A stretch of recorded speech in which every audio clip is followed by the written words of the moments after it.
Pioneers, this is the hip adduction machine. It's gonna work the abductor muscles, or the ones on the inside of the leg that bring your leg toward your body. So when I'm using this machine, this handle I can bring in and push either direction so that it's easier to get in and out of. For this machine, you're gonna start here with them together and then find the appropriate footrest for you. So for me, the appropriate footrest could be either, but if I'm a taller person, I'm gonna want the bottom footrest.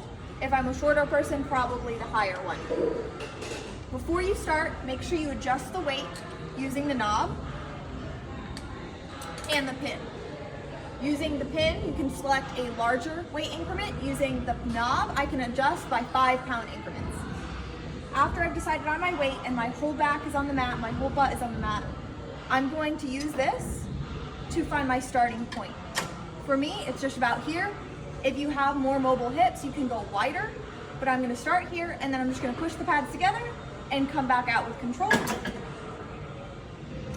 And that's the hip abduction machine.